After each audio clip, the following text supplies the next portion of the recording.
புதுச்சேரியில் நாளைய தினம் தமிழக வெற்றி கழகத்தின் பொதுக்கூட்டம் நடத்த அனுமதி கிடைக்கப்பட்டிருக்கக்கூடிய நிலையில் இதில் 5000 பேர் மட்டுமே பங்கேற்க வேண்டும் என காவல்துறையினர் தெரிவித்திருந்தார்கள். இந்த நிலையில் தமிழ்நாட்டைச் சேர்ந்தவர்களுக்கு அனுமதி கிடையாது என்பதும் தற்போது தெரிவிக்கப்பட்டிருக்கிறது. QR கோட் நுழைவுச்சீட்டோடு சேர்ந்து 5000 பேர் மட்டுமே பங்கேற்பார்கள் எனவும் தெரிவிக்கப்பட்டிருப்பதை அன்னை செய்திகளாக நாம் பார்த்து வரக்கூடிய நிலையில் விவரங்களை நம்முடைய செய்தியாளர் ஜெரி வழங்க நாம் கேட்கலாம். ஜெரி, கட்சி தொடங்கிய பிறகு முதன்முறையாக புதுச்சேரியில மக்கள் சந்திப்பதற்காக விஜய் வர இருக்கிறாரு.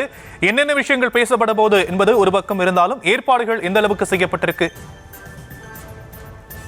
வணக்கம்.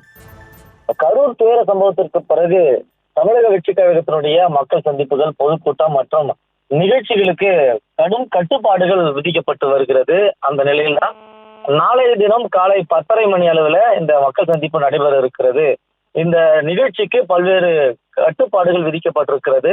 அதன் அடிப்படையில் தமிழக வெற்றி கழக தலைமை சில அறிவுறுத்தல்களை வழங்கி இருக்கிறது. அதில் மிக முக்கியமானது பார்த்தோம் என்றால், தொண்டர்கள், அதாவது பொதுமக்கள் நிகழ்ச்சிக்கு கலந்து கொள்வர்கள் யாரும் EB post, EB transformers, EB lamp post, auto, இருசக்கர வாகனம், பஸ், வேன்கள், மரங்கள், சுவர்கள் மற்றும் தனியாருக்கு சொந்தமான கட்டிடங்கள் உள்ளிட்டவர் மீது ஏறி நிற்கக்கூடாது என்ற அறிவுறுத்தல்களை வழங்கி இருக்கிறது. அதே போல உயர்நீதிமன்றத்தினுடைய உத்தரவுப்படி தேசிய நெடுஞ்சாலைகளிலும் பிற சாலைகளிலும் இருபுறங்களிலும் பேனர் வைக்கும் பொழுது அனுமதி பெற்று வைக்க வேண்டும் என்றும் குறிப்பிடப்பட்டிருக்கிறது. அதே போல எளிதில் அடையாளம் காணும் வகையில நிர்வாகிகள் தலைமை கழகத்திலிருந்து வரும்போது தன்னார்வல் சீருடையிலிருந்து வர வேண்டும் என்றும் குறிப்பிடப்பட்டிருக்கிறது.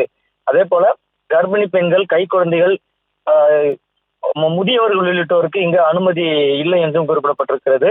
அதே போல விஜய் அவர்களுடைய அறிவுறுத்தல் படி கர்ப்பிணி பெண்களுக்கு அறிவுறுத்தல் மறுக்கப்பட்டிருக்கக்கூடிய சூழல் தான் QR கோடு கொண்டு அடையாள அட்டையும் வழங்கப்பட்டிருக்கிறது.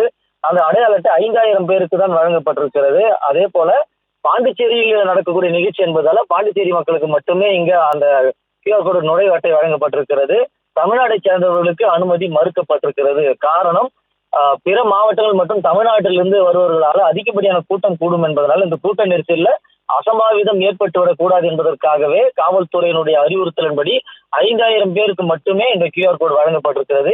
QR கோடு வழங்கப்பட்டவர்களுக்கு மட்டுமே இந்த அனுமதி உள்ளே நுழைவதற்கான அனுமதியும் வழங்கப்படும் என்று இந்த அறிக்கையிலே குறிப்பிடப்பட்டிருக்கிறது. ஷியாம்.